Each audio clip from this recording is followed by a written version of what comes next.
Welcome to a journey into the origins of thought, where we will explore the minds that shape the very foundations of our understanding.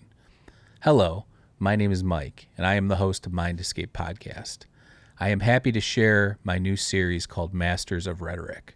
Masters of Rhetoric is a free course/podcast.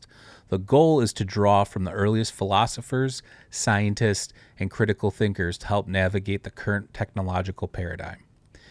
In a world where divisive and heuristic rhetoric often dominate online spaces, I believe it's crucial to return to the roots of dialectic. This approach can offer the thoughtful discourse that humanity desperately needs today. So join us on this philosophical adventure by subscribing to our channel and podcast. Engage with us through your comments and critiques. We're excited to hear your thoughts. Let's embark on this journey together with Masters of Rhetoric. Enjoy the series. Rhetoric. Now, this wouldn't be Masters of Rhetoric without understanding what rhetoric is. So, rhetoric is the art of persuasion through the use of language. It involves the study and practice of effective communication, particularly in the areas of speaking and writing. Rhetoric is concerned with how messages are constructed to influence an audience, and it encompasses various techniques and strategies to make arguments more convincing, engaging, or emotionally resonant. Classically, rhetoric is divided into three main modes of persuasion. Number 1, ethos, appeals to the speaker's credibility or character. 2, pathos, appeals to the audience's emotions. And 3, logos, appeals to logic and reason. Rhetoric has been a central discipline in Western education since ancient Greece, where philosophers like Aristotle explored its principles and applications. It is used in various contexts, from political speeches, legal arguments, to advertising everyday communication. Now, part of the reason why I'm doing this series, Masters of Rhetoric, is the crazy amount of heuristic rhetoric that you see on social media apps and online today. We will go into what heuristic rhetoric is and how it was employed and how it's still employed. That will be part of this series. Masters of Rhetoric, Episode 4, The Sophists. Sophists were a certain type of teacher in ancient Greece in the 5th and 4th centuries BC that taught for pay. These philosophers and intellects would teach the sons of wealthy and powerful people. The Sophists would basically teach these young men how to win dialogues and debates using rhetoric, philosophy, natural science, and mathematics. Some would also teach athletics and music. Plato's dialogue Sophist was the first critique and analysis of what a sophist is. Socrates, Plato, and Aristotle were against the concept, and most of what is known about the Sophists is found in the writings of Plato and Aristotle. They believed being a philosopher was something separate from being a sophist. They also believed it lacked virtue, since they were teaching young men rhetoric to be deceptive in dialogues and debates just to win. Socrates and Plato thought this way of teaching could never lead to true knowledge. It has been pointed out that some considered Aristotle a sophist and a hypocrite, since he was a paid tutor of Alexander the Great. However, he never accepted payment. Instead, he had King Philip rebuild his hometown of Stygia that Philip had destroyed in an earlier battle. Athens was the main hub for all of the sophists. Protagoras.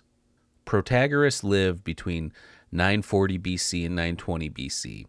He was born in Abdera, Thrace. He was a pre-Socratic philosopher. Protagoras was a student of Democritus. Democritus noticed his geometry skills and took him on as a student. However, Protagoras was not a fan of mathematics. If you recall, Democritus is the father of atomic theory. We discussed him in the pre-Socratic episode, so go check that out if you have not already. Protagoras was friends with Pericles. One of my favorite Pericles quotes is, "Time is the wisest counselor," which I don't know how anybody could argue with that, but Protagoras was dubbed a sophist by Plato. Plato said Protagoras invented the role of being a professional sophist. Protagoras, in Plato's dialogue, is a self-admitted sophist and called it an honorable ancient art that even Homer and Hesiod practiced. It ends with Socrates winning by insisting that all virtue is knowledge and that it can be taught. Protagoras was credited with the philosophy of relativism, which is based on his most famous quote, "Man is the measure of all things." This would suggest that there is no absolute or objective truth, and everything is relative to the individual. Aristotle said Protagoras was criticized for claiming to make the weaker argument stronger. In his On the Gods treatise, he wrote, "Concerning the gods, I have no means of knowing whether they exist or not, or what sort they may be. Many things prevent knowledge, including the obscurity of the subject and the brevity of human life." He was a fan of agnosticism. Gorgius. Gorgius lived between 483 BC and 375 BC. He was a pre-Socratic philosopher, a sophist, and a rhetorician. He was from Sicily. He was a student of Empedocles. Gorgius was also considered the father of sophistry. Some debate whether Gorgius or Protagoras was a more influential sophist in their time. Gorgius was credited with the idea of a paradoxical thought and expression. He also developed some rhetorical innovations involving structure. Gorgias developed and taught a distinctive style of speaking. He was good at speaking. There is a debate of whether he was a nihilist based on some scholars' interpretations of his work. On non-existence, the quote, "First, that nothing exists. Second, that even if existence exists, it is apprehensible to humans. And third, that even if existence is apprehensible, it certainly cannot be communicated or interpreted to one's neighbors."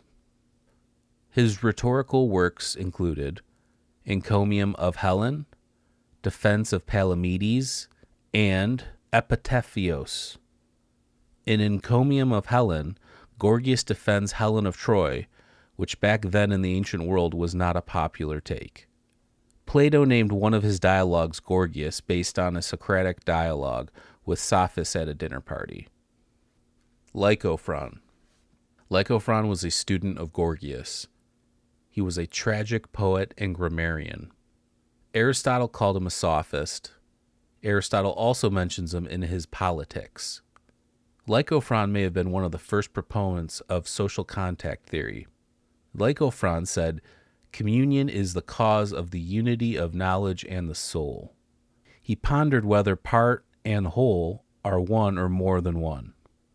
Lycophron argued that laws are merely conventions agreed upon by people, rather than rooted in any objective or natural order. This view aligns with the Sophistic perspective that many aspects of society, such as morality and justice, are human man-made constructs rather than absolute truths. Prodicus.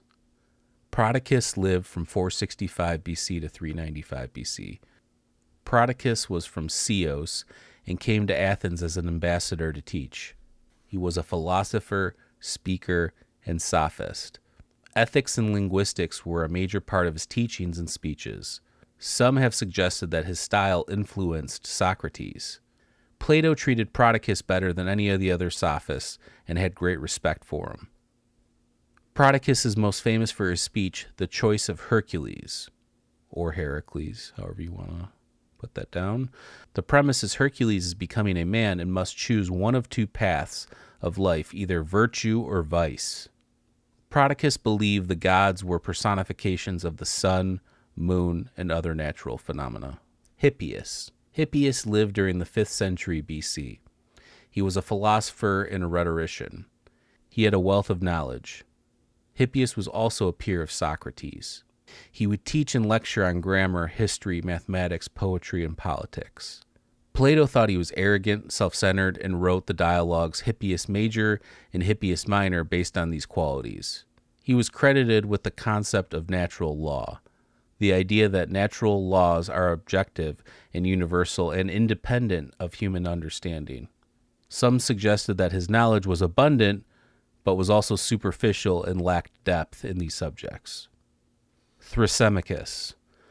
Thrumicus lived between 459 BC and 400 BC. Thrumicus was from Chalcedon. His name translates to savage or fierce fighter. Most of his life was spent as a sophist in Athens. Plato noted him as a successful rhetorician in the Phaedrus.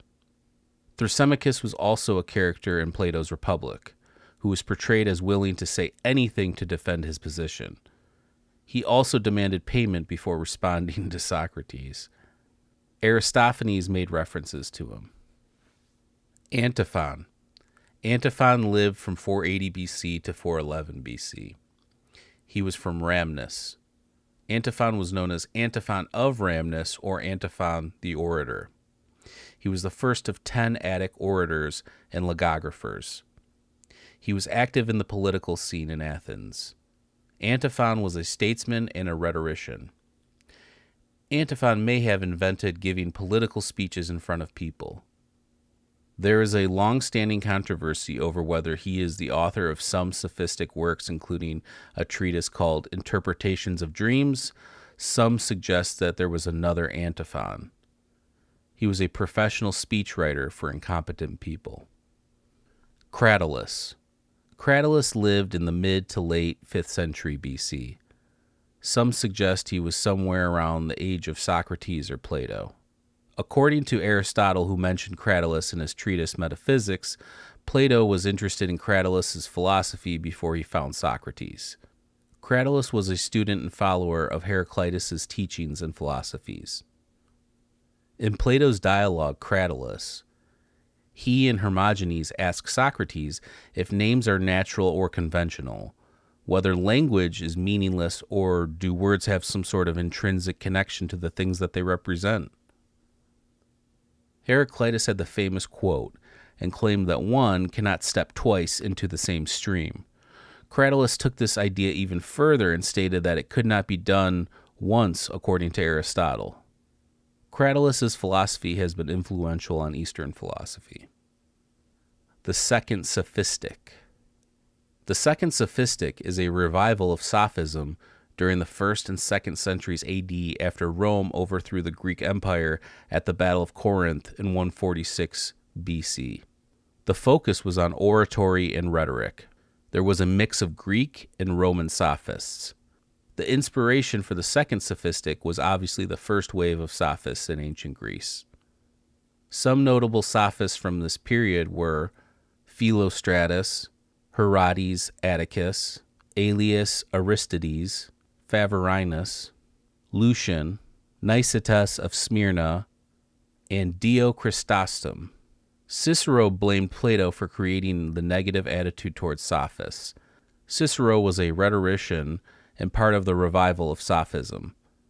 Roman elites preferred to be taught Greek history over their own Roman history, which I think says a lot about how influential the period between the pre-Socratics all the way to Aristotle was for philosophy and science and the evolution of thought. Conclusions. Do you think the Sophists were the first people historically on record to let money corrupt truth? Who was the greatest sophist and why? I personally will throw my answer into there. I think Gorgius was, and I also believe that he took it a lot further than most, and he pushed the boundaries. Even though he was a sophist, he pushed a lot of boundaries, which I think made him the greatest sophist. He went all the way. What do you think were Aristotle's redeeming qualities that separated him from the sophists? Why do you think Cicero blamed Plato for the negative attitude towards sophists if what he was writing about was true? Here are some examples of modern-day sophists: politicians, PR and advertising, social media influencers, corporate and legal advocacy. Can you think of any more? Are we too far down the path of sophistry as a society that money binds us to bias for self-preservation and survival? Or will there be a time in the near future where AI can help us discern truth and weed out the bad actors?